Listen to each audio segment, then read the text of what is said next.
Tidak mungkin 100 hari kami ngomong akan bikin jembatan penyeberangan antara Ngemplak sama Mandaran. Nggak mungkin. 100 hari yang pertama yang dilakukan adalah konsolidasi.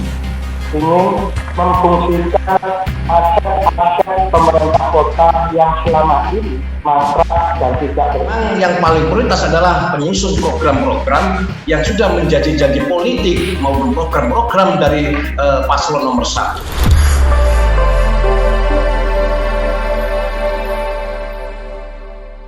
Kalau seandainya pasangan Anda terpilih, ya, kira-kira program jangka pendek apa yang bisa Anda berikan substansinya kepada paslon itu untuk dijalankan menjadi program 100 hari misalnya. Ini mohon diawali oleh narasumber dari tim Tegas dulu. Barangkali Mas Farid dulu untuk menyampaikan program 100 hari atau program jangka pendek, Mas Farid. Baru nanti disambung oleh Mas Zubaidi. Silakan Mas Farid. Kalau kita bilang 100 hari itu bukan sebuah waktu yang lama, Mas Dan, ya. Artinya sudah harus kita program, harus kita manage, harus kita estimasi segala sesuatunya, baik dari sisi misi, visi, program, kegiatan, termasuk anggaran. Nah, kalau bicara 100 hari, karena ini akan direkam oleh semua masyarakat Kota Pasuruan, tentunya yang disampaikan harus betul-betul yang masuk akal. Ya. Jadi kalau menurut kami, insya Allah paslon kami menargetkan dalam 100 hari ke depan, pada saat misalkan amanah itu diberikan kepada kami, maka yang pertama ada beberapa pekerjaan yang harus kita selesaikan, yang itu masih ada hubungannya dengan tahun 2020. Yang pertama adalah masalah kesehatan, percepatan penanganan pengurangan COVID-19. Segala sesuatu yang kita pelajari hari ini dan sudah kita laksanakan, kita evaluasi dan akan kita sempurnakan. Kalau hari ini teman-teman atau saudara kita yang terindikasi positif tapi tidak perlu penanganan medis, mereka ada di shelter-shelter. Maka kita inginkan selama program 100 hari ke depan, mulai Januari, kepada saudara-saudara kita yang saya maksud, tidak ditaruh di shelter-shelter lagi, tapi lebih ditempatkan kepada yang lebih presentatif. Di mana? Di hotel. Kita siapkan anggarannya, dan sedang dibahas, insya Allah itu menjadi keinginan kita semua. Itu yang pertama. Kita punya mesin PCR. Sekarang alhamdulillah, insya Allah dalam waktu yang tidak lama bisa beroperasi. Maka pada saat hari ini kita punya kesulitan orang di swab itu menunggu beberapa hari karena harus ke Malang, harus ke Bangil dan sebagainya. Insya Allah dengan kita punya alat PCR itu, kita bisa lebih cepat tahu. Maka tentunya pada saat kita lebih cepat tahu, kita adakan tracking, dan selebihnya kita akan menekan daripada jumlah. Maka yang pertama dari sisi kesehatan, program 100 hari ini, bagaimana kita bisa menjadikan Kota Pasuruan terhindar atau jauh dari COVID, atau kita tekan sedemikian rupa dengan segala persiapan-persiapan yang harus dilakukan. Itu satu. Yang kedua, masih berhubungan dengan COVID, tentunya jangan sampai beban masyarakat yang kita rasakan hari ini ada berkelanjutan. Tentunya itu harus kita siapkan, bantuan sosial dan sebagainya dan seterusnya. Terkait program-program pemerintah yang lainnya yang kita siapkan adalah bagaimana kita menyiapkan sekolah sudah harus tatap muka. Karena kalau kita kondisi hari ini sudah sangat kita pahami, ibu-ibu, bapak-bapak ini repot nih ngomong ya Mas Dayan, karena daring-daring ini. Maka tentunya kalau ini kita siapkan, mudah-mudahan sejalan dengan program pemerintah yang sudah memberikan kewenangan untuk tatap muka itu kepada daerah, bisa kita tangkap. Kalau kita tangkap, maka harus kita aplikasikan. Kalau mau kita aplikasikan, tentunya harus kita siapkan dari sekarang. Insya Allah, paslon Tegas akan berjalan ke sana. Pendidikan, jangan sampai kita disulitkan lagi. Yang kedua, insya Allah, kebersamaan dengan teman-teman yang lain. Mudah-mudahan di tengah kondisi COVID yang seperti ini, ekonomi sulit, pendidikan harus berbayar dengan pulsa, maka kita stimulankan mereka. Kita berikan kepada siswa kita khususnya SD SMP untuk bantuan seragam, walaupun tidak banyak. Nah, artinya apa? Segala sesuatu yang dikonsepkan oleh kita tentunya harus terukur. Nggak bisa kita bermimpi, punya misi, punya visi, tapi anggarannya nggak ada, nggak mungkin. Artinya kalau kita bicara 100 hari, sudah harus jeli kita melihat. Nah, harus yang kita siapkan yang sekarang. Nggak mungkin 100 hari kami ngomong akan bikin jembatan penyeberangan antara Ngemplak sama Mandaran. Nggak mungkin. Kami harus jujur, maka realitanya seperti itu. Selain daripada program kesehatan yang itu memang kita menjadikan Kota Pasuruan kepinginnya bisa menekan angka COVID, sehingga cita-cita kita kalau hari ini zona kita masih orange, bisa berubah ke kuning, mudah-mudahan seizin Allah Ta'ala bisa menjadi hijau. Pelayanan-pelayanan dasar masyarakat kita permudah. Urusan pendidikan kita carikan formulasi yang paling gampang dan paling bisa dipenuhi oleh masyarakat, karena hari ini kondisinya seperti itu. Ekonomi kita sentuh.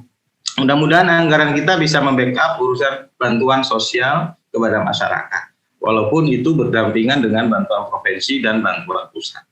Saya pikir beberapa hal itu yang bisa saya sampaikan, termasuk hak-hak daripada para pegawai kita, yang mungkin hari ini mereka masih belum PNS. Insya Allah ada stimulan yang lebih yang sudah kita siapkan untuk tahun 2021, khususnya bagi GTT PTT. Saya pikir itu Mas Dayat yang bisa kita siapkan. Insya Allah 100 hari tidak lama, maka kita ngomong realitas yang bisa kita lakukan dan terukur, dan semuanya sudah teraplikasikan dalam APBD, karena APBD ini masih disusun saat ini. Insya Allah itu yang bisa kita sampaikan, bersama-sama kita akan goalkan apa yang kita sampaikan. Saya pikir itu. Terima kasih Mas Dayat. Mas Farid, ya, saya kira program 100 hari yang disampaikan Mas Farid tadi meliputi pelayanan dasar masyarakat, mulai kesehatan, pendidikan, lalu ekonomi berupa bantuan sosial, dan mungkin ada hak-hak pegawai untuk baik GTT maupun PTT. Nah, barangkali Mas Zubaidi tidak mengulangi apa yang sudah disampaikan oleh Mas Farid, tapi menambahkan kira-kira program 100 hari bila calon Anda terpilih, itu kira-kira apa yang harus dilakukan dengan rentang waktu yang begitu pendek itu. Silakan Mas. Baik, terima kasih. Insya Allah pasangan tegas yang dipilih oleh rakyat. Pasangan tegas yang mendapatkan ridha Allah Subhanahu wa Ta'ala. Baik Bapak Ibu pemirsa warga Kota Pasuruan yang saya hormati, saya menambahkan dan melanjutkan apa yang telah disampaikan oleh Mas Farid. Terhadap 100 hari, kalau kita menghitung di dalam penyelenggaraan pemerintahan, 100 hari sama dengan tribulan pertama dalam pelaksanaan APBD di tahun berjalan. 100 hari. Kalau Tegas terpilih dan dilantik di bulan Maret, maka tribulan pertama itu Maret, April, Mei, Juni, atau Mei, Juni, Juli, 3 bulan pertama. Ya, 3 bulan pertama. Tribulan pertama dihitung dari Januari, Februari, Maret, bagi eksekutif ini adalah baru awal semuanya, hanya berkisar urusan administrasi, urusan rutin, urusan gaji, sehingga kaitan dengan program dan kegiatan belum tersentuh di dalam 100 hari. Yang berikutnya, yang kedua adalah hari ini teman-teman di eksekutif, di legislatif sedang membahas perencanaan anggaran kegiatan di APBD 2021. Artinya apa? Sekarang sedang dirancang. Mas Farid merancang, Mas Junet merancang, Mas Haji Thoyib merancang, memformulasikan pikiran-pikiran, harapan-harapan dan kepentingannya masuk di APBD 2021. Yang berikutnya adalah, ukurannya adalah anggaran. Berapa besar kemampuan APBD kita yang bisa kita anggarkan untuk kegiatan penyelenggaraan pemerintahan, pembangunan, dan penguatan kelembagaan. Tentu ini jadi ukuran kita. Kita pahami APBD APBD Kota Pasuruan diawali di APBD 2020 ada refocusing, sentralisasi anggaran untuk menangani, mengelola, mengatasi urusan COVID. Ini sudah cukup besar, 54 miliar atau lebih, kami tidak tahu persis. Ini artinya apa? Sangat berpengaruh terhadap perjalanan dan kekuatan APBD. Dengan kondisi ini, maka salah satu yang kami tekankan kepada kami, yang kemudian yang sudah kami diskusikan dengan Mas Teno dan Kak Hasim, 100 hari, yang pertama yang dilakukan adalah konsolidasi. Konsolidasi yang pertama adalah konsolidasi internal birokrasi. Kita tahu, kita paham, dan kita mengerti, walaupun sepintas mungkin juga dalam, bahwa suasana kebatinan, mental, dan psikologis teman-teman eksekutif khususnya ini perlu disemangatkan, perlu diangkat, perlu didandani hati dan pikirannya kaitan dengan penyelenggaraan pemerintahan. Kemarin ada situasi yang sangat berpengaruh. Teman ASN atau PNS jadi ragu-ragu, jadi enggan, jadi ada ketakutan, ada was-was. Bagaimana kami melaksanakan ini, bagaimana tingkat kehati-hatiannya, ini sangat berpengaruh.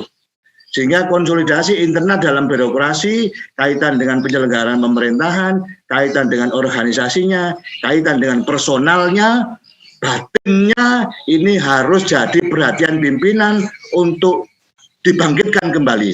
Dan ini tegas melihat ini sesuatu yang bukan ringan, dan ini sangat penting untuk dilakukan perbaikan mentalnya. Yang kedua adalah konsolidasi di tengah-tengah masyarakat. Hari ini 01, 02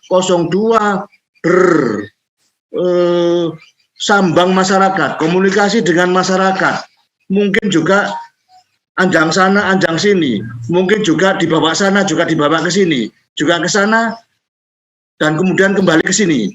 Ada yang semburat di sana, juga ada yang kembali ke sini. Ini adalah satu kondisi yang nanti perlu dijaga. Sekaligus kami mengingatkan, mohon lembaga-lembaga organisasi sosial tidak dibawa-bawa secara terbuka. Mohon maaf kalau kami sebut lembaga, ojo ditarik-tarik NU nih, ojo ditarik-tarik muslimate, sudah jangan. Kami hanya perlu warganya saja, kami perlu masyarakatnya saja. Udah jangan ditarik-tarik ini. Biarlah dalam posisi yang netral, yang indah untuk semuanya, baik untuk semuanya, warganya saja yang kita ajak, kita tarik, tapi lembaganya biarlah menjadi sebuah mahkota yang indah. Yang berikutnya adalah konsolidasi di tingkat struktur politik. Partai-partai beserta strukturnya, beserta warganya. Hari ini kami bersama dengan tim pengusung, partai pengusung yang ada di Tegas, mungkin juga Mas Junaidi, Bang Toyib, juga bersama dengan rombongan pengusungnya sama, maka ini juga perlu kita tenangkan, perlu kita jaga. Tapi kami yakin dan percaya warga kita sudah dewasa, warga kita sudah paham betul hak dan kewajibannya. Tidak perlu dalam proses politik kemudian akan berpengaruh banyak. Cuman satu saja yang berpengaruh. Mas Junaidi nggak pernah ngajak ngopi saya, Pak Toyib nggak pernah ngambilkan saya. Oleh karenanya Bapak sekalian, kaitan dengan 100 hari ini bukan sesuatu yang bersifat strategis kaitan dengan penguatan APBD, tapi adalah lebih bersifat konsolidatif untuk menjaga, menyambung, dan persiapan kepemimpinan yang baru dan penataan ke dalam untuk menjaga lebih solid. Warga Kota Pasuruan, mari kita bersama-sama, kita jaga lingkungan, kita jaga kondisinya, dan kita hati pikiran kita bersama-sama memilih 02. Terima kasih. Ya, Pak Junaidi, ya wis, ngopi dulu Pak Junaidi. Di depan itu ada kopi kayaknya. Semangat, tetap semangat. Saya kira tidak kalah ini dengan tim Tegas, barangkali tim dari 01, dari tim pemenangan Gus Ipul dan Mas Adi, perlu juga menyampaikan dari Pak Haji Junaidi, apa sih kira-kira kalau pasangan Anda nanti terpilih menjadi wali kota dan wakil wali kota, apa yang dilakukan dalam program jangka pendek atau program 100 hari ke depan. Silakan Pak Haji Junaidi lebih dulu. Tidak ada waktu yang ditentukan ini karena sesuai dengan anu kita secukupnya saja. Monggo Pak Haji Jun, silakan. Ya, terima kasih. Pada segmen keempat ini cukup menarik bagi kita semua, bahwa kita akan memaparkan beberapa program yang memang menjadi andalan dari paslon kita Gus Ipul Masadi. Seperti yang sudah seringkali disampaikan oleh beliau berdua, Gus Ipul Masadi, dalam setiap kali tatap muka dengan masyarakat dan juga di acara-acara debat publik yang pertama dan kedua. Prinsip beliau adalah al-muhabbatu ala jadil misal wa ta'dil jadi di aslah, mempertahankan nilai-nilai lama yang baik dan mengganti nilai-nilai lama yang buruk dengan nilai-nilai yang lebih baik. Itu prinsip yang dipegang oleh paslon kita jika nanti memimpin Kota Pasuruan. Ada beberapa program yang akan menjadi andalan Gus Ipul Masadi jika nanti terpilih. Ada program yang namanya Smart Government, digitalisasi pelayanan pemerintahan yang melayani. Ini tidak memerlukan anggaran yang cukup besar, tapi sangat efektif dirasakan oleh masyarakat, yaitu program Usambat. Adalah saluran atau kanal aduan bagi masyarakat Kota Pasuruan yang bisa direspon sesegera mungkin, memberikan pertolongan pertama untuk permasalahan-permasalahan yang bersifat pribadi, lingkungan, sosial, ekonomi, kemanusiaan, dan darurat.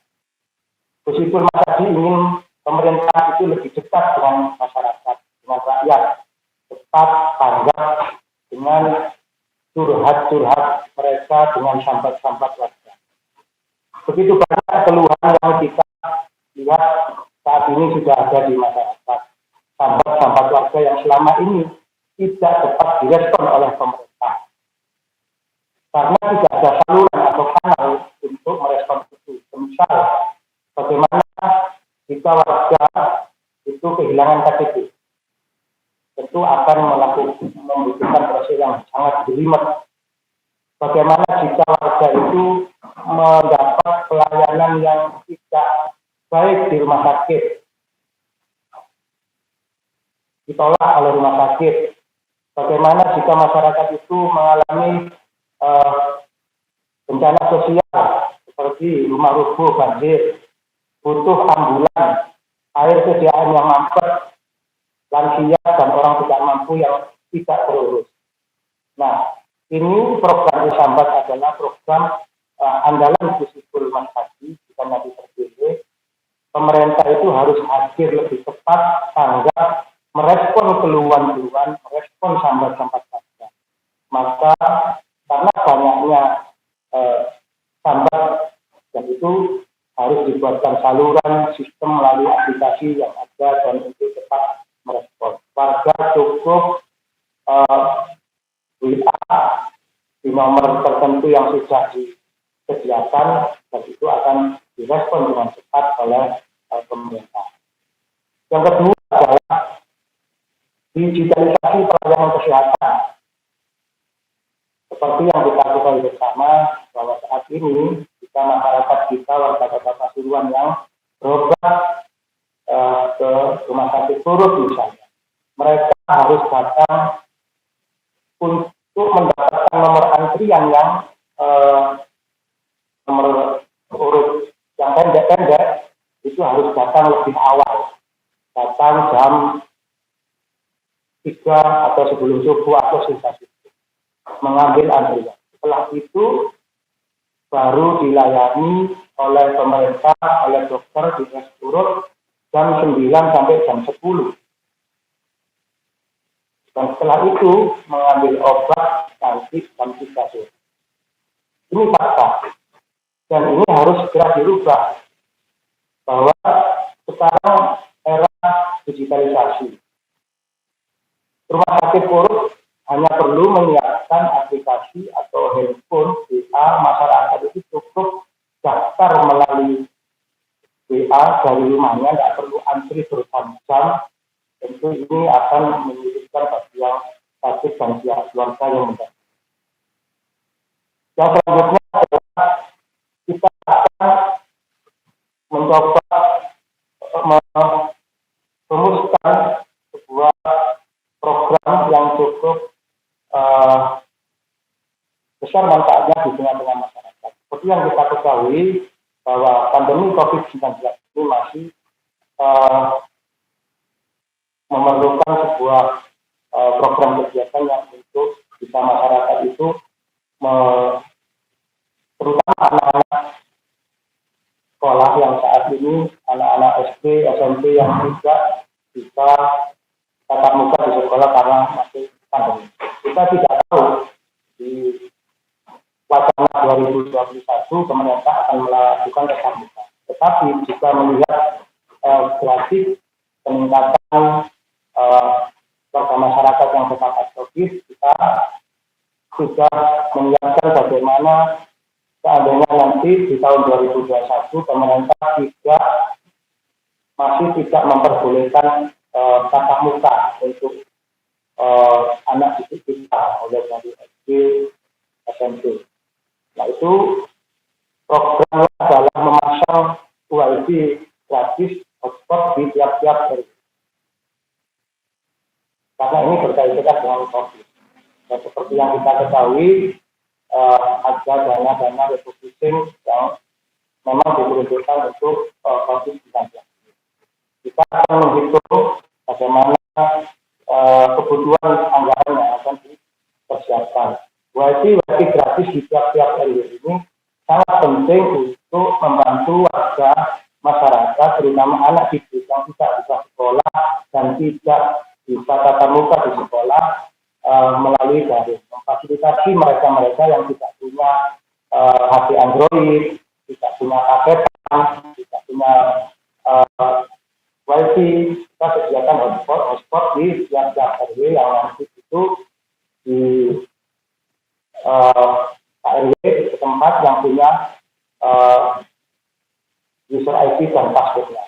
Tidak bisa jadi hanya warga lingkungan RW tersebut yang bisa melakukan. Dan itu bisa dipakai juga untuk kita atur jamnya. Pagi sampai siang misalnya untuk anak-anak didik kita yang untuk daring sekolah. Siang bisa dipakai untuk para UMKM yang ada di tempat-tempat itu untuk memasarkan produk-produk unggulannya melalui online, berjualan secara online. Yang sekarang ini lagi tren. Jadi itu. Yang selanjutnya adalah kita juga ingin memfungsikan aset-aset pemerintah kota yang selama ini mangkrak dan tidak berfungsi. Seperti Mall Poncol. Sudah hampir 4 tahun lebih Mall Poncol itu dibangun pakai uang rakyat, bangun melalui APBD, tapi setelah jadi digembok dan tidak dimanfaatkan. Ini yang rugi adalah rakyat. Juga seringkali kita melalui pendapat teman-teman umum fraksi, melalui pendapat aplikasi menyampaikan bahwa aset-aset yang tidak prioritas itu harus segera dihentikan. Karena kalau tidak, itu akan menimbulkan sebuah stigma bahwa pemerintah tidak dapat dan tidak bisa mengurus aset-asetnya. Gedung kesenian yang sampai saat ini belum terfungsikan dengan baik. Gedung UMKM yang juga di timurnya kecamatan atau kecamatan Gading.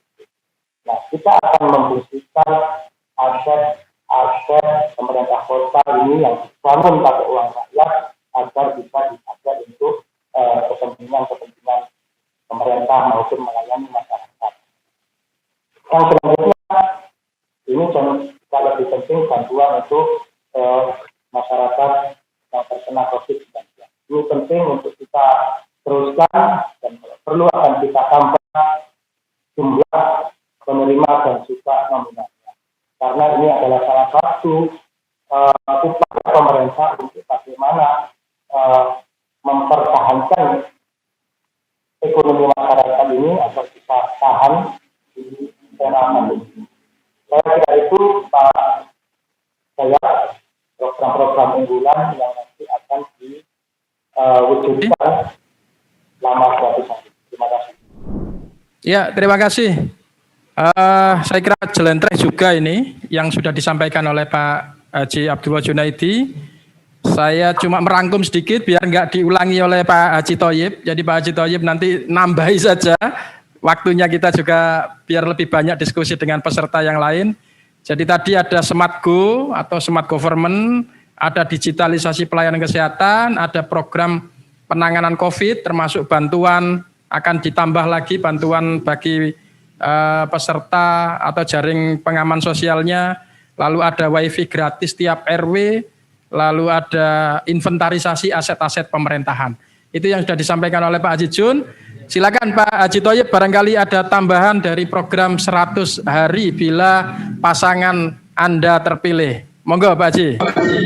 Terima kasih. Saya optimis pasangan paslon nomor 1, Gus Ipul dan Mas Adi Wibowo menang. Sehingga kami sudah menyusun program jangka pendek. Dalam arti ini kalau kita mengikuti materi ini adalah program jangka pendek 100 hari. Jadi misalkan pasangan paslon nomor 1 Gus Ipul dan Mas Adi Wibowo terpilih, artinya yang paling prioritas karena kita berbicara 100 hari tidak panjang, sangat pendek sekali. Kita berbicara fakta. Ya. Tadi disampaikan oleh senior saya, Pak Farid dan juga Pak Haji Jubaidi, memang kalau kita sampaikan ini aja fakta aja. Jadi memang yang paling prioritas adalah penyusun program-program yang sudah menjadi janji politik maupun program-program dari paslon nomor 1, yaitu antara lain mungkin yang prioritas saja, yaitu melakukan transformasi dan transrasionalisasi birokrasi yang lebih kompetentif, profesional, dan adaptif. Artinya, memang kalau kita mengacu, kita berbicara spek, artinya birokrasi ya di saat kemarin, pemerintahan kemarin ini sempat kalau kita lihat di jajaran birokrasi banyak kekosongan-kekosongan dari kepala dinas. Ya, artinya dinas ini ada yang 2 dipegang orang 1, ada yang 3 dipegang orang 1. Artinya terkait dengan menjalankan program-program dari pemerintah yang jelas tidak efektif, ya, jelas tidak efektif. Maka dari ini adalah program yang pertama supaya mesin pemerintahan bisa berjalan, artinya bisa menjalankan program pemerintah dengan baik. Itulah yang paling prioritas supaya programnya pasangan 01 nanti bisa berjalan dengan baik. Yang kedua, melakukan terobosan dan prioritas penanganan COVID-19, berikut dampak, turunan, dan segala bidang dengan lebih komprehensif. Artinya, mungkin kalau kita mengacu terkait dengan penanganan COVID yang tahun kemarin, tadi juga disampaikan oleh senior bahwasanya salah satu terkait dengan mungkin pasien karantina, terutama di tempat-tempat tertentu di kecamatan, ini sangat tidak layak sekali. Ada yang tempatnya itu tempat bulu tangkis, tempat olahraga, tapi di sini dipakai untuk karantina. Artinya ya kurang bagus lah. Maka dari ini harus ada perubahan ke depan. Jangan sampai pasien-pasien yang karantina ini diperlakukan seperti itu. Ada lagi yang di gedung GK. Ini juga kalau melihat tempatnya tidak layak sekali. Artinya di situ disekat dengan triplek dan sebagainya. Maka dari itu ini program yang kedua memprioritaskan terkait dengan penanganan COVID. Jangan sampai pasien yang karantina ini masuk seperti itu. Ini tadi disampaikan oleh senior, memang betul terkait dengan program yang mungkin ke depan ini akan ditaruh di hotel. Ini merupakan kewajiban pemerintah yang harus dijalankan, yang dilakukan oleh pemerintah untuk masyarakat. terutama yang kedua, mendorong kualitas layanan publik berbasis digital. Ini sangat penting sekali. Jadi di saat COVID, memang kita perlu pelayanan dengan digital. Salah satu rumah sakit yang sekarang ini masih melakukan masalah pelayanan kesehatan, ini masih melakukan dengan pelayanan yang langsung person berhadapan dengan bagian pelayanan di rumah sakit. Jadi nantinya ini program yang harus dilakukan tidak melalui digital. Artinya pasien bisa mendapatkan lewat WA dan sebagainya. Ini satu program.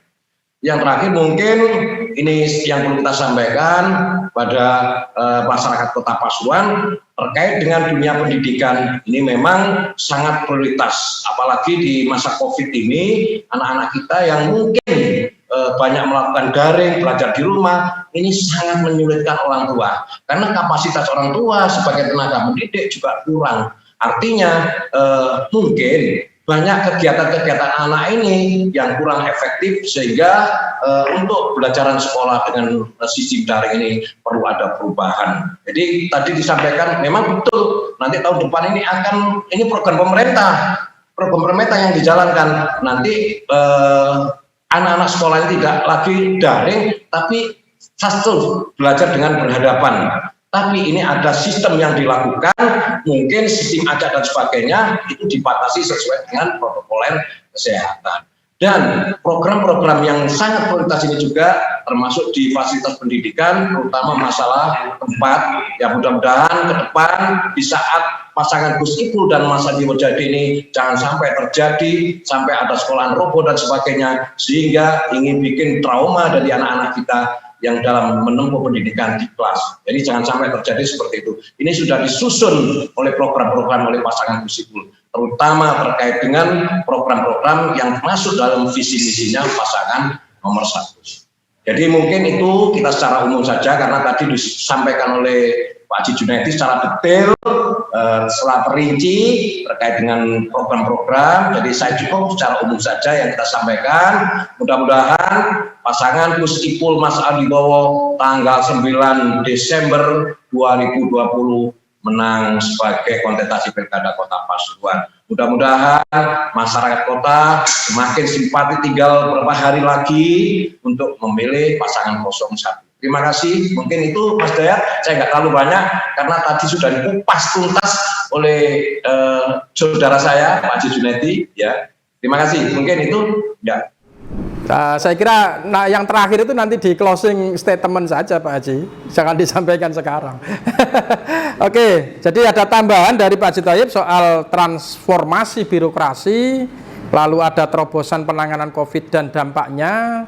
Yang ketiga adalah mendorong layanan publik berbasis digital sama dengan yang disampaikan oleh Pak Junaidi, dan juga keperpihakan soal pendidikan tahun 2021 nantinya. Saya kira itu yang paling penting adalah program 100 hari yang sudah disampaikan oleh para tim pemenangan ini. Siapapun nanti yang jadi harap dicermati dan dilaksanakan. Jadi bukan sekedar isapan jempol belaka.